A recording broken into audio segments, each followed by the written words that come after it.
God has been so good to us in this season of our life. We found out in January, not only that we were going to finally have the answered prayer of being able to adopt a sweet little baby, but we also found out, like on the same exact day, that we are expecting another child, our third child.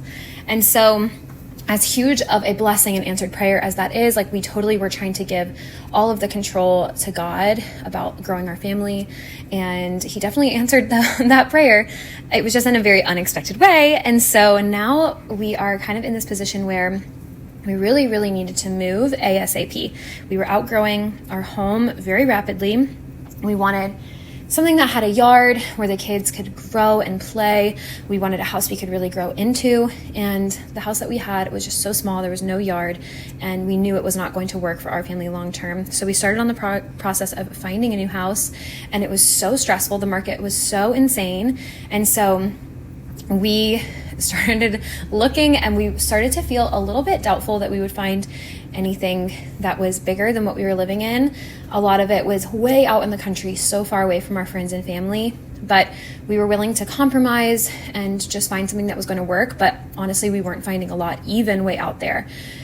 Then this house came across our email, and we were like, oh, it's at the top of our budget. We wouldn't be able to offer anything competitive.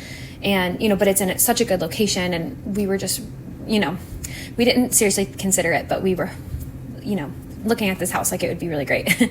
So then it turned out our realtor messaged us and said, hey, you guys, I've been keeping an eye on this house. It only has one offer. I think you may be able to offer something competitive. We were like, okay, we'll go ahead and try it. So we went ahead and put an offer on the house. And then our friend came up to us after church, because we were literally signing the papers during church. And she said, hey, anything going on with the house? And I was like, well, we just put an offer on one, right now. She said, oh my gosh, let me see pictures. We showed her some pictures, and she said, that is my friend's house. And so she got on her phone. She texted her friend immediately. She told her friend the kind of family we were, and what we were going through, and why we wanted to move, and just really talked us up. And her friend was like, I've been praying to God to send me the right buyers for this house. And so even though our offer ended up not being the best one, she chose us. And I just feel so incredibly blessed that God blessed us in this way. We didn't expect it, but we are so thankful. And we are so excited to make this house into our home and start this new chapter in our life. So please follow along and see how we do turn this house into our home. I have a series going, so I'm super excited about that.